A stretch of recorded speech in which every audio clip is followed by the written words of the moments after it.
International Scout Centre is about some of the activities that will be available.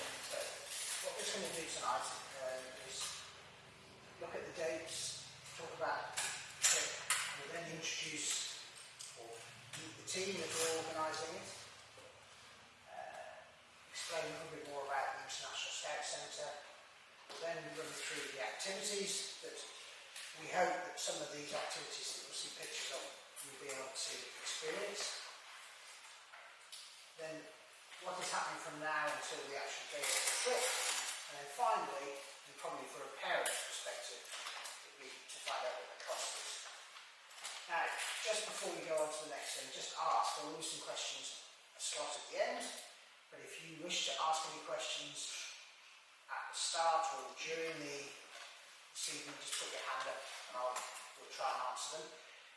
If you feel you would prefer to just ask any question privately, we will be staying around towards at the end, and you can just come and have a chat with us and see some of the souvenirs and things from other trips as well. So it's a forum that you can ask questions.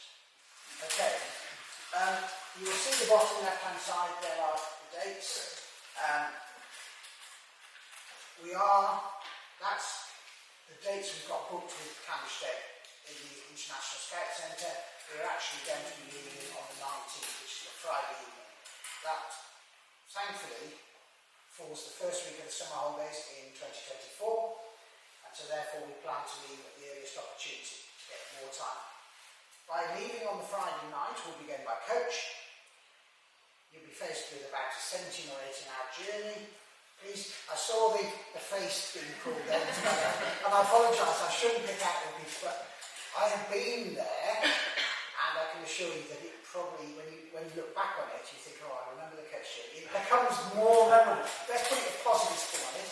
But the coach will have toilet facilities on. For example, if we leave at, say, 5 o'clock, and don't please quote me on this, but that's a something, we will be hitting the ferries at about 9, 10 o'clock at night. They will have an hour on the ferry, stretching their legs, and then we'll get off the ferry.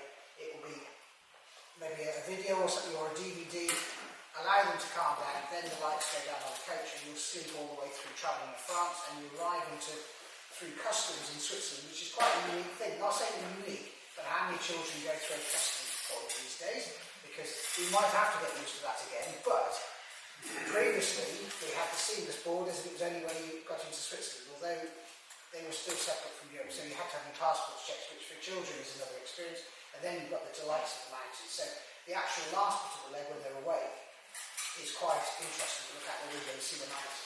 So please don't sort of get yourself concerned about those. The hour from Bern to Candlestick is delightful because you see the whole of the Bern overland in front of you.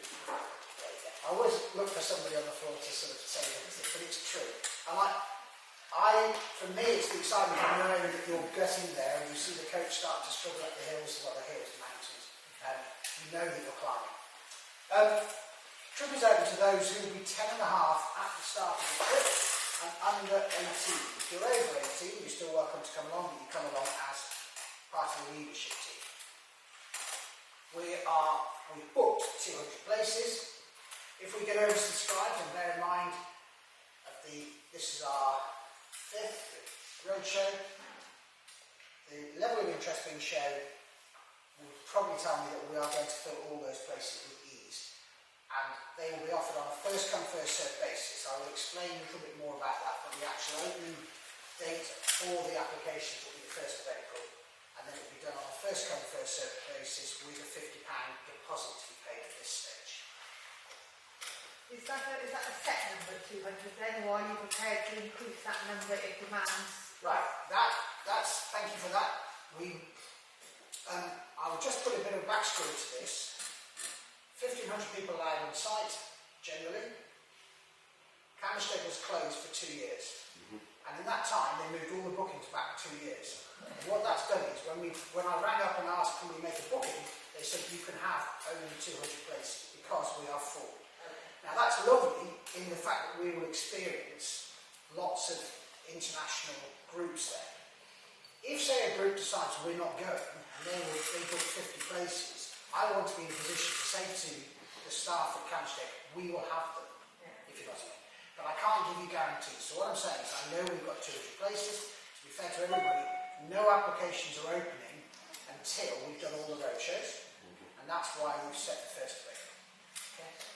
But that will be an application in plus a deposit of £50. 6 days of activities, so we're trying to squeeze in as much time in Switzerland, that's why we leave on Friday night, but we'll come back on the Saturday at some point and arrive back into the UK on the Sunday. Hopefully it's a sensible enough time so that if you're wanting to go off on your own holidays afterwards, you're welcome to, but won't eat into the next week. We will be camping on the site, and we have, for anybody who's been to Cannistay, the International Scout Centre, we are hiring the tower, which is a building, and there is indoor accommodation for 48 people. Now, I'm not promising that you, if we're camping, but there will be 1 or 48 lucky people who will be staying indoors in dormitories. But I'm not going to promise that that's the position that we're in. I prefer the camping personally, but there we go. Right. Go on. Now, we're going to put it with my mush on the left-hand side there. I'm the contingent leader, just to give you a bit of background. I've been scouting in Cornwall. I was a scout leader in Cornwall for 38 years. I've been doing scouting for 40 years. I have helped run 11 overseas trips, 4 of which have been to Cannistay. I went in 2002, 2013, 2015, 2018. I'm planning to go next year ahead of this trip, and then in 2024. So I certainly know what's on offer, and I love the place. If you've obviously been in that area, you'll know what it's like. Assistant contingent leader is Mark Graham, who may be known to a few of you, but he is a scout leader and group scout leader in the Bromsgrove district. He also went on the 2019 World Scout Jamboree as one of the contingent leaders. He is going on the support team to Korea next year in 2023. He is also the county hill walking organiser. Wealth of experience, perfect for this trip. Right. Okay, good evening everyone. So I'm going to talk about the sub-camps. Here you'll see 4 faces, we are the sub-camp leaders. So you've got Sally Ann, who's based in Redditch. You've got Ross, who's based in Ross and White. And then you've got Daisy and myself, who are both based in White Forest. That's me on the end, opening my tree. That's my thing apparently on hikes. So the idea of the sub-camps is there'll be around 50 people, young people and adults, to make up that sub-camp. Before we even go on the trip, we will have pre-camps for that sub-camp. So if you're worried about that you won't know anybody that's going on the trip, you needn't, because by the time you're ready to go, you'll have had these pre-camps, you'll have had the experiences with the adults and the young people, you'll know everybody by the time we go. We're aiming for 2 or 3 pre-camps, plus 1 where all 200 of us are going to be together. That's on my radar already, we're planning that. So you will know everyone, pretty much. So don't worry if you're thinking I'm not going to know anyone when I go. You will. There will be a Scout and Explorer split. We'll explain that more when it comes to the activities, because the activities in Cannistay are age dependent. So we'll have Scout camps and we'll have Explorer sub-camps. During these sub-camps, it will be your young people that plan our trip, want to put forward their activities that they want to do. We'll put the programmes together based on their opinions, their advice, their suggestions, because it's their trip. We don't want to tell them, well, you are doing this, you are doing this, you are doing this. It's their trip. We'll build it all together during these sub-camps. We want to have the best time ever. So when it comes to activities, you'll get a flavour of the things that we can do, potentially, in Cannistay. So our sub-camp, we will travel together on a coach, and if you're in my sub-camp, I will try and make it as entertaining as possible, but I'm also going to want a nap, so quiet time will be mandatory, I think. In Cannistay, we'll have some time to explore. I think Rebecca, you're going to do activities, aren't you? So she'll talk about all of that and what we can do. The welfare of the young people is also really important to us, which is why we're doing these pre-camps, so they can get to know everybody, get to know us as leaders, get to know the 4 main faces, get to know the senior team, so they can go to anybody with any problems. And then Claire's going to talk about something that's important about that in a moment. So yeah, like I said, it doesn't matter if you don't know anybody. That's the most important thing. People always think, well, I'm not going to know everybody when I go. Don't worry about it. We've got these pre-camps, we will get to know everybody, and we will have 20 friends by the time we get to go to Switzerland.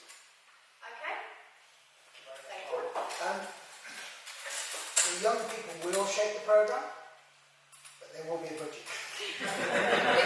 Because you will see some activities here and you think, I want to do that, I want to do one.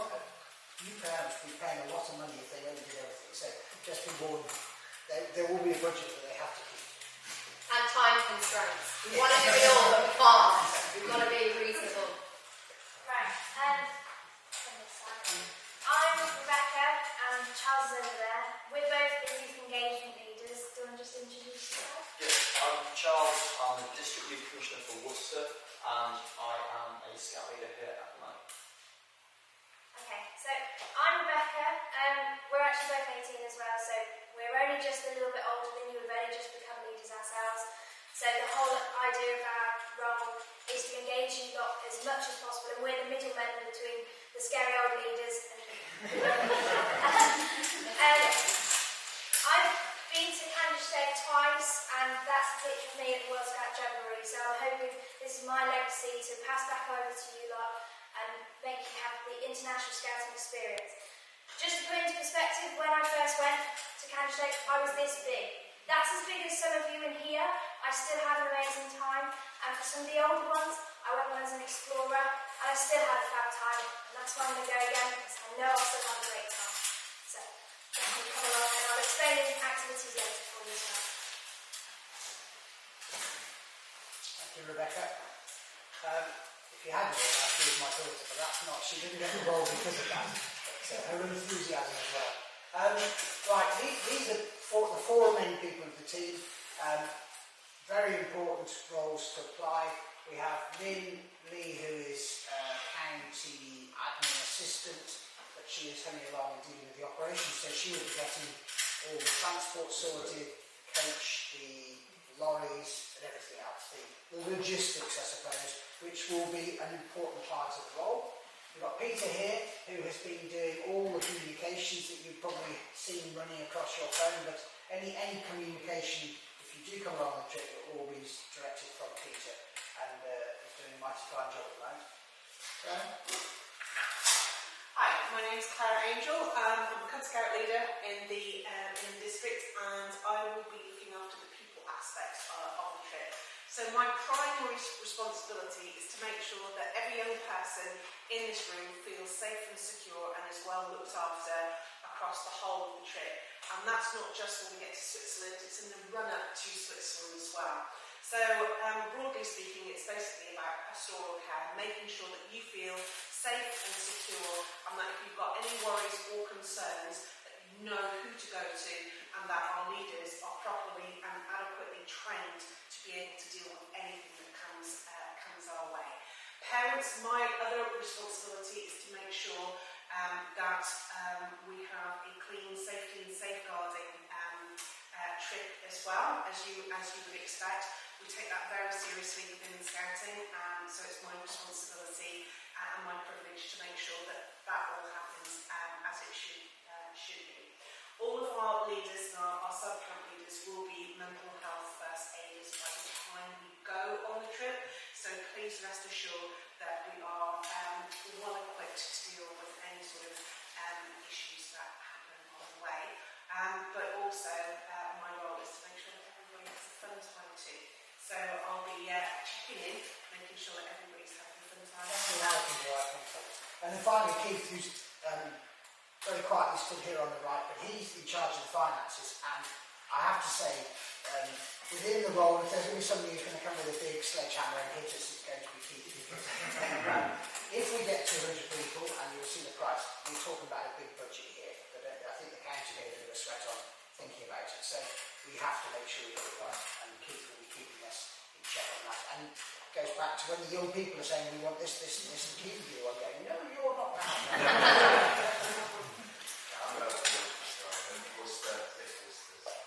Yes, sorry.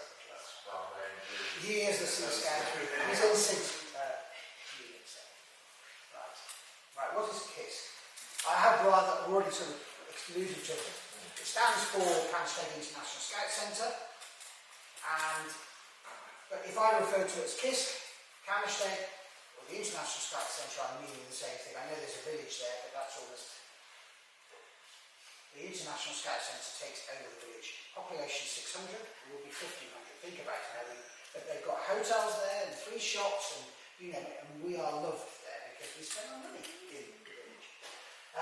The village says Candleston and the Scout Centre is inseparable. They are each other. Yes. Candleston is situated, we'll be camping at 1,200 metres, that's the height of the village.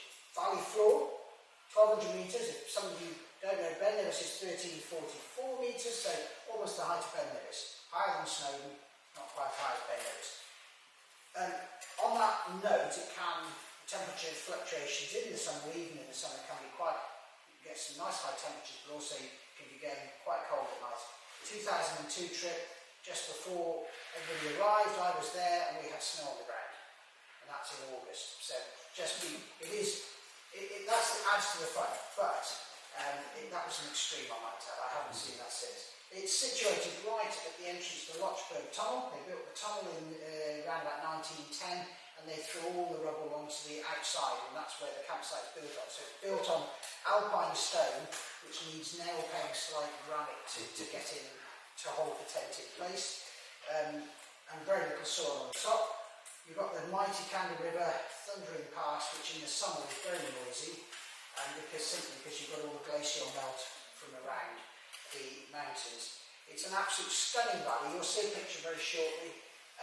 It's a stunning valley with mountains that scale up almost vertically out at either side up to close to 3,000 metres. So it's really stunning there.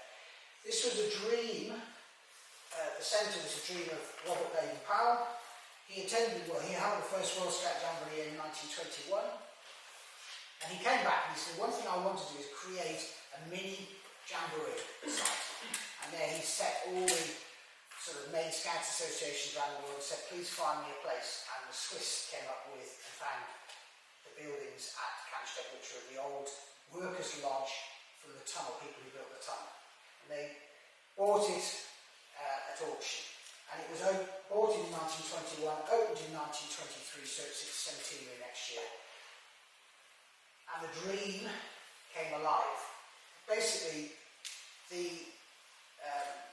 just to give you an outline, over 10,000 scouts will attend KISC every year, go to the centre. Right, it's run by Pinkies, which I'm going to leave Rebecca to explain about. Okay, so Pinkies, as you see on the board, they're all wearing pink shirts. They have all been in your place once. They are all scouts. They've all been through most of the scout levels, and they're all volunteers. They've not paid to go there. It is purely because they enjoy scouting. They love scouting. The ones in pink are short-term staff. They're there for 3 months. They'll either do a winter term or a summer term. And just from a personal point of view, I hope to be one of those people one day, so I want to take after them as well. They want you to have fun, and they want to have fun as well, so there's a few things they might ask you to help with in the centre and things like that, but they're just there to make you have a good time and everything like that. There are also people who are permanent staff there, but they are usually people who run the reception and all the things behind the scenes. We'll also see people in green shirts. These are called greenies. Again, this is usually just the colour of the shirt, which you can be able to call them by. They have all been pinkies, and they're just there on the off chance that they've had a week off holiday, and they phone up and go, I've got a week off, I'm coming, and then they'll just go and help. So, yeah, they're all there to be enthusiastic and make sure you have a brilliant time. As we said before, Cannstead's in Switzerland. I wanted to show you the map, so it's very central in Europe, and so lots of scouts can go there, so it's accessible to everybody, so we'll get a good range of nationalities there. And people come from further afield. You get some pinkies and scout troops from Papua New Guinea, New Zealand, or from the States, so it's a real range of people there to make sure you immerse yourself in different cultures whilst you're there as well. Where Cannstead is situated in Switzerland, it's very near Interlaken, so some of the activities I'll show you, they aren't run by KISC, they are run in Interlaken by the professionals because they know what they're doing.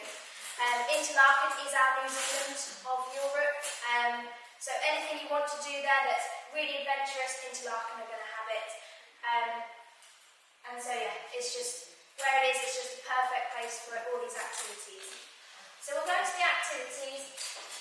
This photo here is taken of a viewpoint looking over Cantersteg. This is looking down the valley away from the International Scout Centre, so it's not actually on there. You might do some challenges whilst you're there and you'll get a badge for it. So the Canter Challenge will include this, and the Canter Challenges also include write hello in as many languages as possible, or go and ask people different things and write something in a different language. So the Pinkies will set you challenges so you can have this Canter Challenge, and that was one of the challenges when we were there, just go at this viewpoint and take a photo, and then show them to prove that we've been there. Okay, we'll talk about a few activities. So these are starting at the more sedate level, but when I will show you more exciting, more adventurous, more difficult as we go along. So this, we'll talk about the bottom right one, bottom left even, sorry. Oh, it's, yeah, bottom right to you, not to me. It's all the wrong way. That's just one of the hikes. I did that when I was at Cub, so it's one of the most accessible routes for everybody, but still a very nice one. That's called the Gashton Valley Hike. Also, whilst we're at the Gashton Valley, the middle picture of a slack line, that's at a hotel whilst we were walking. Obviously, the leaders go and get coffee, but all the scouts find a slack line in the backyard. And that's me on there when I was at Cub. I can't actually balance. The photo was taken in the split second I was still on there, and then I was on the floor, but that's magic of cameras. On the left for you is we've got some pictures of Oceansay, where you can go rowing. In the winter it will freeze, and so people skate on there, but it's so clear that you can see everything in the water. Very cold because it's a glacial lake, so there is a couple of rocks we go and stand on, but I definitely don't go in above knee deep because it's freezing. But so yeah, rowing is something we can't always do in the UK, so it's lovely to do in Switzerland where you can see all the mountains behind you as well. Sorry, just go back. This bottom middle one, this is one of the mountain huts you can hike up to. Have you been there? The blues outlook. Yes, that is, yes. Yeah, so these huts, there's many different ones across the mountain ranges that we can get to. Has it gone off? Anyway, I'll keep explaining about it. So these huts you can go up to and hike up to, but you'll be staying overnight, so it's a couple of days that you'll stay up there. And these are usually for the older ranges of ages, because to get up there it's a really steep climb, and it's a really steep climb to get back down. So it's whether you want to spend 2 days clambering up mountains or just have a 1-day hike, etc. But also to stay at places like these, they're free, but in the scouting way we have to give back somehow, so you might have to clean the kitchen, clean the toilets, and all things like that. Top left. Oh, yeah. Just very quickly. Top left is a cheesery. We're in Switzerland, there's lots of cows. If you like cheese, you're in the right place, I promise. This guy, we actually hiked up to see him. He's airlifted onto the mountain at the start of the spring with his cattle. They're all up there. He's got this hut with his wife. They make cheese in the summer, and you can go and visit, and he'll give you anything you want to eat whilst you're up there. And then they'll get airlifted off the mountain before the winter comes, and then they sell their cheeses in Switzerland down in the village. And there is lots of cheeseries around, some not so high, but yeah, cheese is definitely on the plate if you want to eat it. And just the weird thing they have with it is chocolate, so you eat chocolate and cheese at the same time, which is a little bit weird for me to start with, but it's amazing because they have amazing chocolate and amazing cheese. So there we go. to date. We've got Lake Blouse here, translates as Blue Lake. That is how it looks. I'm not editing that photo. It isn't blue as that. It's just so serene. There's also a trout fishing farm there, so that's a completely different thing that you can go and see. This is the sort of activity you can do on half a day or a day, however long you want to spend. But it can also be to do if you didn't want to do the most dangerous, not the most dangerous, most adventurous activity. There's maybe, if it's a little bit too far out of your comfort zone, you can go and do this for a day and you'll still have a fab time because it's again a different place, different thing to what you can do in the UK. Top left is Trumbleback Falls. I'll just get my stats about this because it's quite impressive. There's up to 20,000 litres of water passed through those waterfalls per second. So when you're there, there's 10 glacial waterfalls that you can walk round, very accessible for all ages.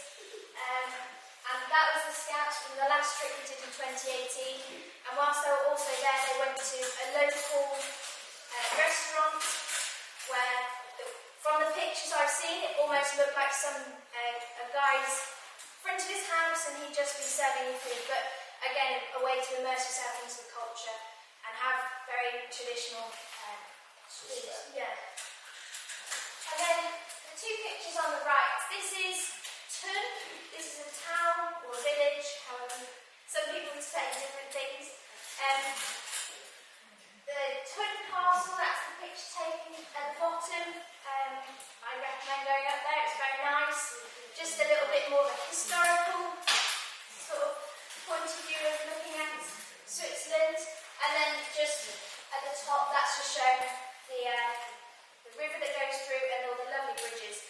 But obviously, in a place like this, there's still going to be the McDonald's around the corner and every scout will find it. But that's just, there is the scenic part of Tun and then there's more the retail shopping side with McDonald's in. But just a little bit of a shock you might have when you're paying for your Big Mac. If the Big Mac is £3 in the UK, it could be up to £8 in Switzerland. So there is quite a shock. It's no bigger than it is in the UK. You just have a bigger price tag when you get to when you pay for it and go, oh, that's a little bit more expensive than I expected. But hey ho, that is Switzerland for you. Right, going up the excitement ladder. Top corner, whitewater rafting. It's as it comes. The older you are, the faster water you can go on. But still, even if you're the 10.5 when you go, you still can do it. You just won't be on as a higher grade of water as the explorers. And that's why, as you go through, I say this is for the explorers, this is for the scouts.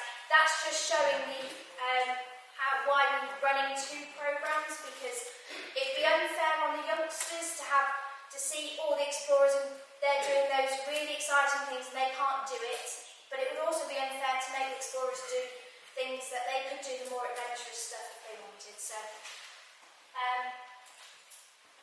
the bottom corners, this is the Rodelbahn, or Tinstead Run, Rodelbahn in Switzerland. This is up by Lake Oschensee where the rowing was taking place. So you're overlooking the mountains, you've gone up on the cable car, which some of you may have not been in a cable car, so that's again another experience you can immerse yourself into.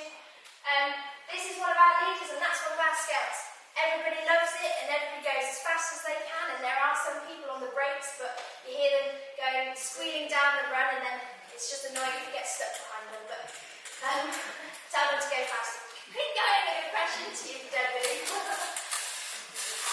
The middle and far right picture, they are both activities to do with Interlaken. The middle one was canyoning. This is what I did when I was an explorer. It was a whole day we did it, and we went to Interlaken, went to the centre, and then they took us up with the canyon and dropped us down and went down with us, and it was. Where's it gone now? Oh yeah. So we were jumping 6 metres into plunge pools, so that's where the water, you go down the waterfall, so you end up going down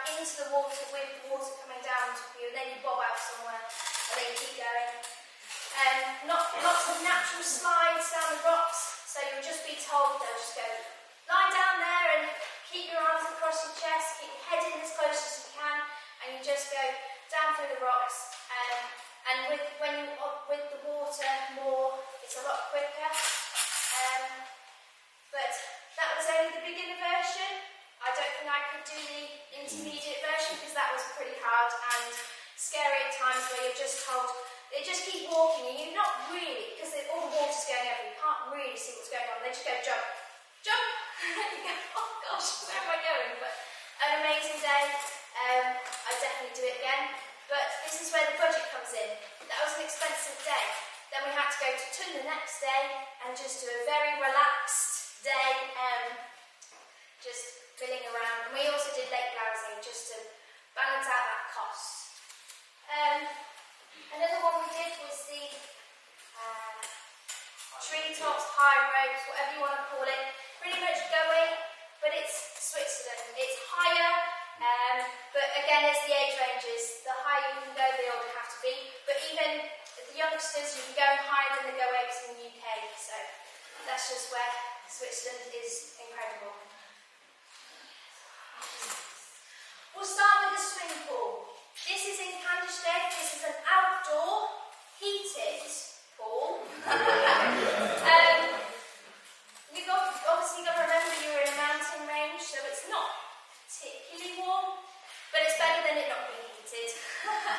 Diving board, slides, a jacuzzi. It's more just the same temperature as everywhere else, just with some jets in the little pool, but again, that's a separate thing. But we can make sure all those smelly scouts who haven't been forced into the shower yet can definitely have a shower after that one. Then we'll talk about the top right one again. So this is glass walking, and in the first video you saw, you would have seen going down into crevasses. As you can probably imagine, this is for the older ones, and again, very expensive activity. So with like the canyoning, that was our pinnacle, one of our pinnacles of our trip, and then we just did a more sedate program, but that's what we wanted to do, so we were very happy with that. But yeah, I've never tried glacier walking, but it looks incredible from any photos I've seen, so maybe that's one for this year, for this time going. Bottom pictures, that was just trotting biking just to fill in the photo. This little one, again, that's Lake Oschensee. I keep mentioning it. It's a lovely place, and it's almost certain you will visit there, whatever activity you decide to do, or even just walk up there and walk back down. I was just going to show you the cows. They are just milling around. You can hear them from a mile away, obviously, because they're big bells. But I've just put it there because they do eat your lunch. And even if you tell the scouts to put them away, some scouts leave it out, and would you know it? The scout came back with no lunch. The bag, the lunchbox, the apple, everything gone. They will eat it, so make sure it's all in the bag. And the far corner, that's trotty biking. It's the in between mountain biking and just being on a scooter.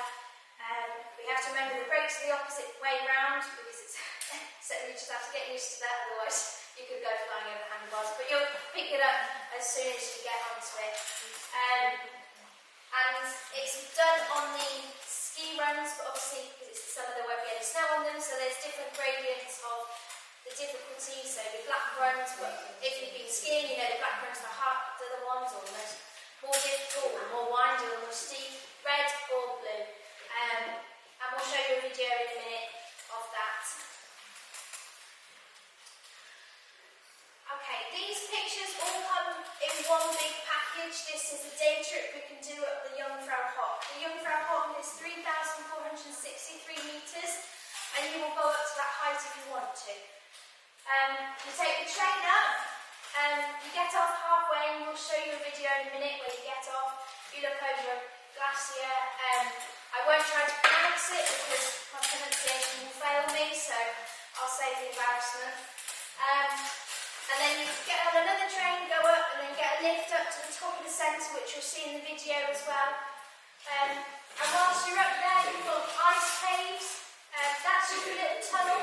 Don't worry if you claustrophobic and don't like that sort of thing. There will be bigger ways around, but you'll still be in like an ice area with all the sculptures. And that's just one sculpture. There's many sculptures with all different coloured lights, and it's just magical to see. And you might be wondering why I've got a picture of sledging. It's Switzerland. You can sledge in the summer at the top of a mountain, of course you can. You will see snow if you go with the Jungfrau, and that's one of the scouts on a previous trip, showing really how it is done going sledging and not being a little bit too timid like the leaders will be. Yeah, we'll show you a video in a minute about that. So this first video is trotty biking. This video, just for a bit of context, was taken on the first run in the morning. So this is a very slow, sedate pace. By the end of the day, you'll be racing down because you've got the idea of the brakes and everything like that. And you've got over a little bit of fear. Because you do start with it. I started with it. You go up on the ski lift, get your helmet on, get on your trotty bike, and off you go. So you're getting a little bit used to it to start with, but once you know how to do it all, you'll be flying off. So this is trotty biking.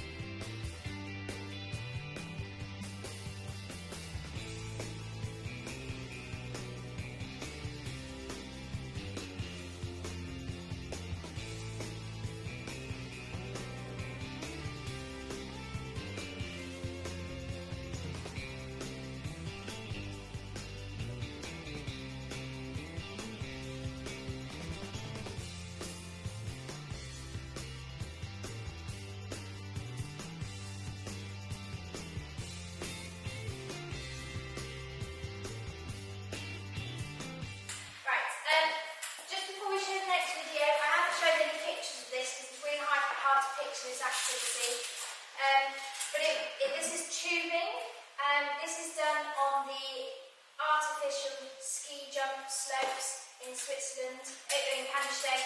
You won't actually go off the ski jump, you just go down the landing area, but still you get up to some mighty speeds if you want to. Just a little fact, little fun fact for you. This is where Eddie the Eagle Edwards learned to ski jump. And we don't know how true this is, but apparently he stayed at the Kandersteg International Scout Centre whilst he was training. He did. And if you're in my sub-camp, I'm going to be fighting you to get to the top. Yeah. So this is tubing. Spraying the water there is to make you go quicker, but us adults, the weight I am, you don't need any encouragement. Health and safety, I'll go first. This next video is of the Jungfrau Hop and the whole experience. Enjoy. I just want to clarify before we move on. It is an amazing day and I definitely recommend it. But unfortunately we won't be trying on expensive watches or fine dining. So I think that's just a little bit out of our budget. But yeah, when we come to form the programme of what we're going to do, it will only be a few months out because that's how the International Scout Centre organise all the activities just a few months before you go. I will present all the activities to you, everything you can do. This is just a selection, and you'll be able to vote, decide, chat amongst yourselves, decide what you want to do, and we'll form a programme again around what you'd like to do. But obviously we'll have to learn about budgeting and all what comes into that and how we can balance out different things. And we'll have to go to KISC and go, right, this is what we want to do, and they'll do their utmost best to get those activities that we want to do. So I'll pass back over to Tom to finish. It comes back, for those who do kind of stuff, will know sometimes you might want to do an activity and they say we don't do it that day and then we can't fit it into the programme. So you can get slight disappointments, but I can assure you, every activity you will do or you will experience is fun, even just the simplest of all. Right, what happens between now and timeline, we're at the first point. If you want an application or see more information, there is a pack that's now on the Hereford and Worcester County website, which the county stroke set up. And hopefully you'll load everything to that. Applications in on the 1st of April, or open on the 1st of April. We'll be running our first pre-camp. Once we've got the numbers in, we'll decide on the sub-camps and running the first pre-camps in September onwards. We only encourage you, or the young people that is, to get involved in fundraising. As a parent myself, I know how hard it is, but equally I think it's important that the young people don't, they actually will get more out of the trip if they are serious about doing some fundraising. Now, I'm not saying that's something which you have to do on your own. Hopefully within there'll be more from your groups going. So you might do it in groups, you might do it in districts, you might even do it in sub-camps. But we do openly encourage it because it's important. I think you get the benefit out of it, so fundraising there. Then the fund will start. I mean, I know I've sort of shortened this. There will be the pre-camps in the time there. But then we get to the coach and we're leaving, and the excitement begins on the 19th of July 2024. We will arrive, and then, well, as soon as we leave, we're representing not only ourselves, but our groups, troops, units, districts, county, whoever. Importantly, we're also representing UK Scouting, and Canterbury is the most wonderful place. It's a lovely, safe location. Most houses don't have fences. Most people's front doors are usually wide open. You are free. You can walk down to the village safely. And even though it's a mile away, I allowed my 6-year-old son at the time to travel down with young scouts, and I didn't think, oh, what's going to happen? It is the most wonderfully safe environment. But you are equally representing us, and I wouldn't want to, as the contingent leader, I wouldn't want to hear of anybody who's from Hereford and Worcester causing trouble, because it's not the thing we do. Scouting is represented well, and you know, we are not going to be the ones that cause any issues. Then we get to come back home. Well, we'll have our fun, hopefully. But as Rebecca has already alluded to, we would like you to be the custodians for future trips, to say to people this is the best thing. As leaders, and I think I look to you in the corner. If you've been, guess what? You want to go again. And I'm convinced that will apply to the people who will go. One of the saddest things is driving away. Sorry? One of the saddest things is driving away. Correct. And it just sucks you back. And I don't know what it is about the place. I cannot explain it. But that is, from a leader's perspective, and for the youngsters, it is absolutely the place. So, it's passing on the legacy. It isn't hard, but it will be done. When you sit in the international camp, you have campfires in the middle of the campsite, you will just be so involved in your scouting with people from all over the world such around you, singing together, enjoying yourself together, doing sketches and jokes together. And it's something very special to experience. The final slide is, you'll see the campfire work. You are mentioning things which is so, and it's still front of mind, but it's 2 hours, 2.5 hours that you will be at a campfire. And I promise you, you're right, there was a Japanese scout singing a song in Japanese, and we were singing it, but we knew that we knew English words, and then the Germans were singing in German, and all these different languages, and you can't explain it. It just, well, even now it's sending hairs on my back up because it's just magical, but that's what it is. This is the bit you've probably been waiting for, like to see the pens ready. The cost, reveal. Right. We have had this inside up, oh gosh, time up. Sorry. No, this has been the thing we've had to spend a lot of time on, and quite frankly, what's happened in the last couple of weeks, sad as it is in Ukraine, it is giving me a few sleepless nights again because of the price of costs going up and everything. But I'm sure that within the next 2 years things will just calm down. Well, I hope. Let's keep fingers crossed. things calm down and things become less expensive. But we're planning to do it at £12.95. We have got a good contingency inbuilt into that. We are seeking a £50 non-refundable deposit to be paid on application, and the remainder will be paid monthly from February 2023 through to March 2024. We will give the details out, but it's roughly about £90 a month at that point. It gives people, young people, plenty of time to start the fundraising as well. Don't think you've got to wait until February 2023 because mum and dad aren't paying for them.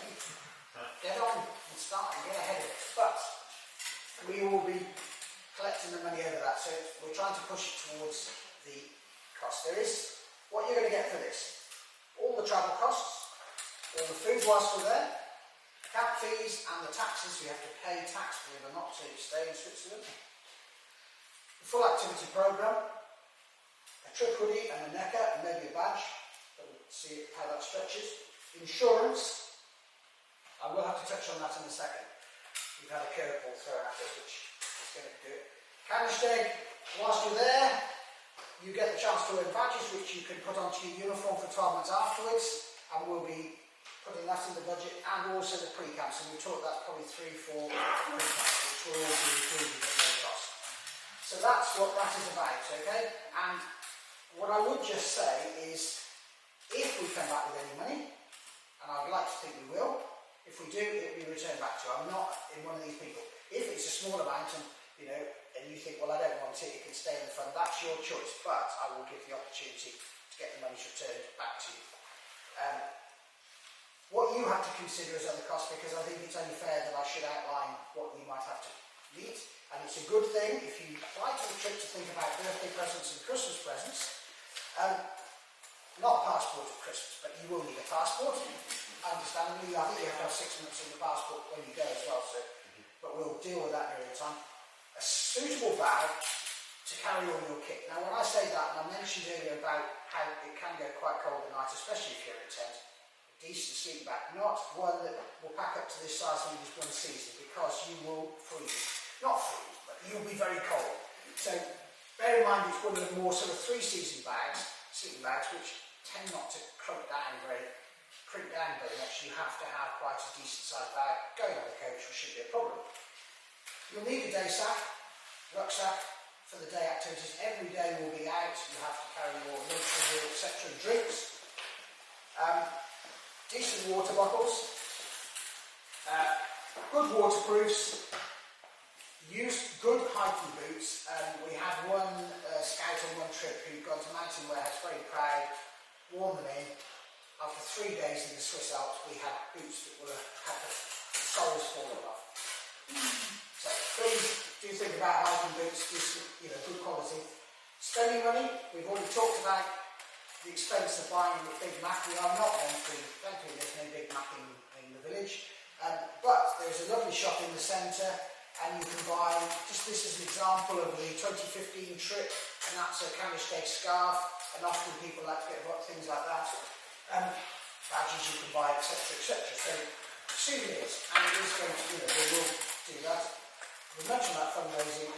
For anybody who would look at that figure and think, oh my gosh, that's a lot of money and we can't afford it, scouting is for all, and I will always be passionate about this. We shouldn't, I know there's a cost, but if it is something which is too much for you, you will, when you get into your subcamps, there are county grants available to help, and we can make an application on your behalf. But it's not a subject which I expect someone to stick their hand up. It's very sensitive and I appreciate it, but please don't be afraid to come to see any one of us and explain that you would like to apply for it. It shouldn't be seen that the cost precludes a child from going to Canada. I would hope that they will fundraise, but also that we could support them, and you'll find that the fundraising bit, we're not going to be driving, but we will give them lots of ideas. And I mean, Rebecca here went to the Jamboree and raised over £4,000 in 18 months. I think £1,200 is quite feasible in that time as well. But you have to be committed to it. Yeah, just a little point there. If you want to be on that coach and going into Switzerland and you need to raise that money, you will raise that money. When I knew I had to pay £4,000, I couldn't go to my parents and go, oh, £4,000,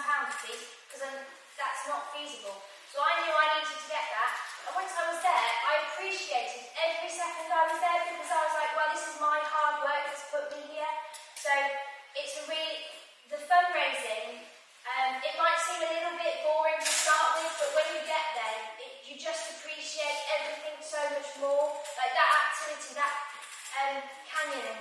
I've got here because I fundraised to get here. So it's just a nice feeling when you know you've done it. So. Well done, thank you, Rebecca. Talking of fundraising, there was a young lady at the Bronze Road show who's actually going on the World Scout Jamboree next year, so she's very keen to come on this as well, so I was having a chat to her. And she had a bit of help, but she organised, it was a quiz night, and she actually raised about £800 in a single night. So it can be done, and it can be done quite easily if you can it. So she's done a fast job so far. That will be down to you, but I do think it's possible. But just be aware there are grants as well available, and we will help do that. Now, the curveball I talked about, this is something which it's very difficult as an organiser of the trip, and I talk about it with the management team. We planned all this, we've done 3 road shows, and then I get a letter from SIG to say, this is a problem that you need to be aware of, and you need to communicate it with the parents. And quite frankly, at the moment, we're still trying to get our heads around it. It's to do with the insurance, and I will try and explain what is happening. Unity are the people that we are preferred to go and use, and they provide cover for individuals, for all the adventurous activities we'll do. It will cover you pre the trip, whilst you're there, and once you get back. Nothing's changed. Bar one little thing.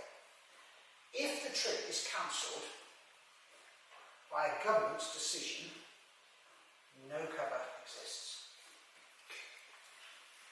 Right, so think about it. They could say, 2 weeks before we go, hard luck, you can't travel into Switzerland. And there's no insurance cover. So, it's a real dilemma. But, we do have a plan. The management team are going to put together and work out what would be the sort of financial risk if the trip was cancelled like that, and let you know and understand.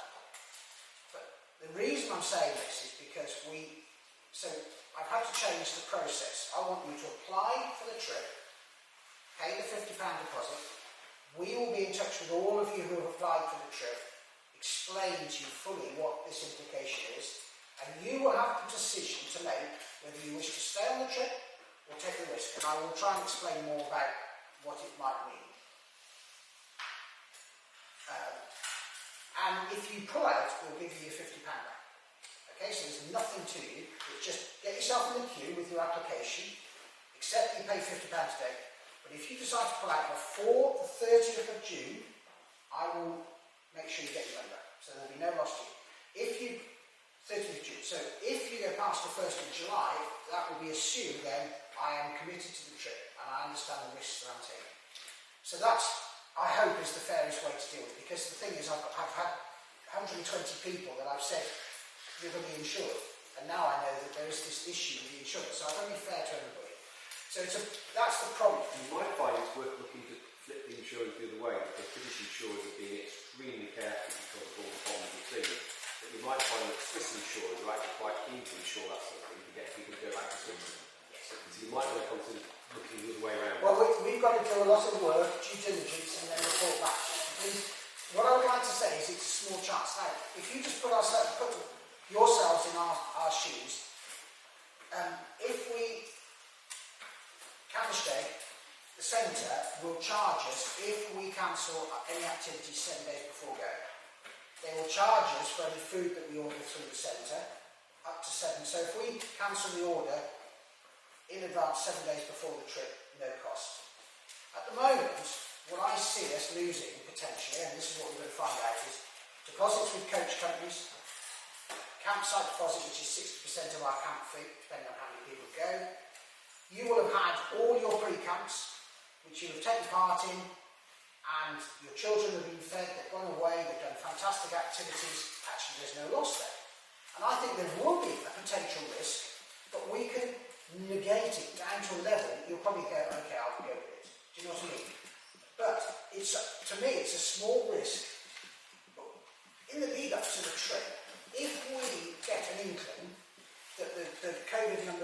increasing and Swiss government's getting twitchy or the British government's getting twitchy and they might stop us travelling, we will make a call early enough to avoid the costs that we know that we'll have to pay to Switzerland or to the coach companies or to the various people. We will have to take that. And so I hope you'll understand what I'm trying to say. I'm trying to mitigate the risk, but it's affecting the Royal Scout Jamboree, it's affecting the trip to Norway, it's going to affect Shire Jam, it's going to affect Operation Bold Eagle. Every event now, we're going to have to tell parents that if you book it and it gets cancelled because we're told we can't scout, do scouting, the loss to you will be X. So, you know, like take Bold Eagle, I'm in charge of that. We charge 30, I say we'll charge £40 a head. And I will have to work out how much we return or how much we keep if the event is cancelled. Now that might sound a bit harsh, but that's what in reality we're doing with this trip. So I hope you'll understand, I'm trying to give you as much and fairness in advance, so I please urge, if you want to go on the trip, you get your names in, and you get your applications in, you pay the £50. Once I've written to you all, once we've done our research, and worked out exactly, because we have to be honest with you and say this is the risk that you are carrying. But I'm wanting to be equally as fair as possible in saying that we will do our best, and the senior management team that will look at every line of cost and think, right, when can we not pay that, and what's the last date we can pay it on, so that we won't be committing your monies on us. Bear in mind, it's affecting us as well. Now, am I prepared to go on the trip knowing that I might be standing a loss of 400 quid, let's just say? I would say I would do it. Because I know that 120 of it or 150 pound would have been spent on pre-camps. And the insurance will still have to be paid because that covers you for if we run the trip. There's all sorts of little things that we just want to outline to you.